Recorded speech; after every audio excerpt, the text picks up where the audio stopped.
The music industry has people going to the exact debt of the house that they think they're gonna buy after the tour is over, and it's strategized. There's criminals all over everyone's almost accounts in the music industry. It's not a safe place. It's a treacherous place. So filled with money. As soon as things are filled with money, they're filled with people that are trying to take advantage of other people. It's filled with money. Bees come to honey.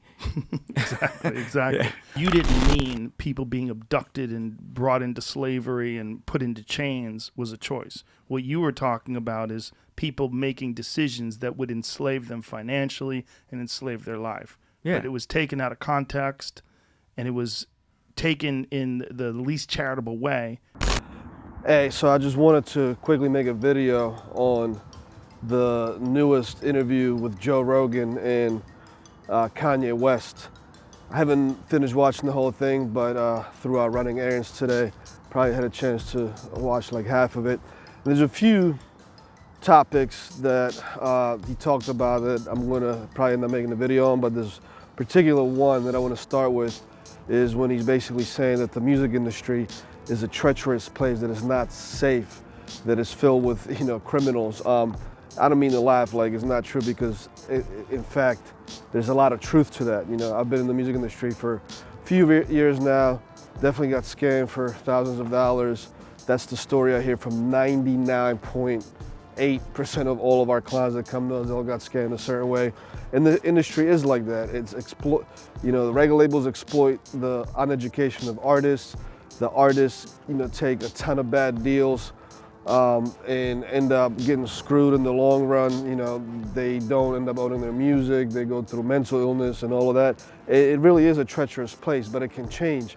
And let me kind of let me give you another perspective, right? Because at the end of that statement, they said that it's like that because it's filled with money. And if it's filled with money, bees come to honey, whatever Kanye said.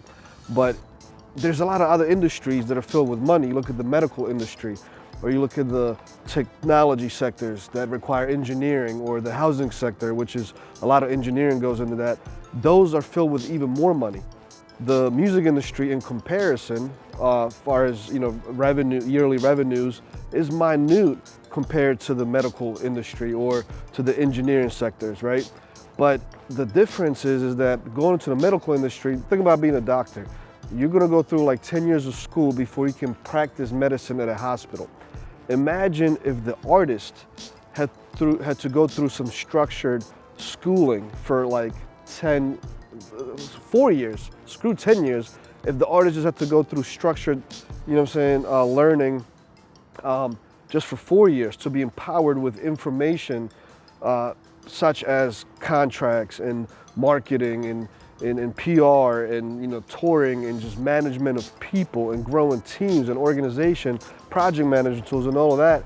Imagine if artists went through that, because same thing with in the technology world, the engineers go through so much education to be able to work for a company that can then create something like an iPod or an iPhone or a laptop so you can work on it and be productive, right? Imagine if artists went through something like that. Because to the second portion of the interview that I chose to include in the prelude to my video today is that Joe Rogan basically explained that when Kanye on TMZ was talking about that people, choose to be in slavery, that was really taken out of context. So let's say it was taken out of context. I'm going to take them for their word because I don't see the whole TMZ interview. But anyways, Kanye said that people choose to be in slavery, but he was talking about being in the modern slavery of the music industry, I guess in this case, that these artists and really everybody in the industry is to blame for these bad practices, including the artists themselves when they sign these shitty contracts in the beginning of their career.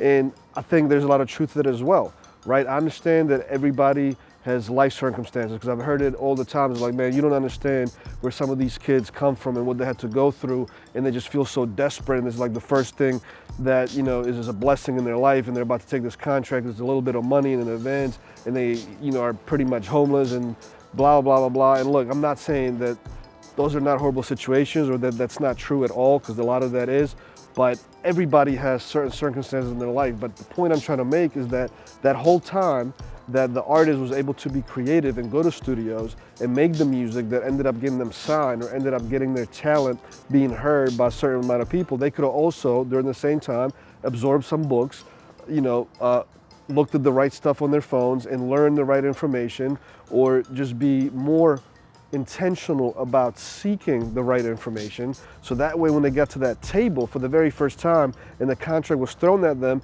they weren't so eager and so desperate and so uneducated that they just signed on the dotted line, and then 5 years later hear an interview about them, how they got raped by the industry and lost millions of dollars, and now they have a mental illness and they drink and all that, because that's a horrible situation. But they could have chosen to learn the right information and been more empowered at that table when they're about to sign the contract, right? Because if you had that information of studying how other artists before you went through bad deals and how they recovered from them, or if you just had the information of understanding how business works and what can be put into a deal and how should a deal look and what does royalties mean and publishing and marketing and PR and concert management, all that's in there. If you were empowered with that information, you wouldn't feel so desperate or so insecure, or so you wouldn't have that fear of not signing that one and not thinking there's going to be another one on the table 3 weeks later, right? Because I think that a lot of artists sign these contracts out of fear and out of, not knowing that there's something else that can come along, because they don't know the power that they have. And the power comes from that knowledge that you can gain, right? So hopefully I don't go on the rant, but I just wanted to say is that, a lot of what Kanye was saying in that interview, what Joe Rogan helped to clarify, because Kanye does go on tangents left and right the whole interview, but what Joe Rogan helped to kind of clarify with the interview is that yes, the music industry is sort of an evil place, but it doesn't have to be, because even though the music industry is filled with money, there's other industries that are filled with a lot more money, but it doesn't operate the same way as the music industry does. So we could change it together, and it starts with you, the artist. Besides just being a musical genius, be a genius in your own right in terms of understanding the business. Because if you want to succeed in this industry and not lose millions of dollars and be happy with actually what you're doing, then that's just part of being in the music industry. You better learn this music business. I'm going to leave you with that. I'll see you guys in the next video. Peace.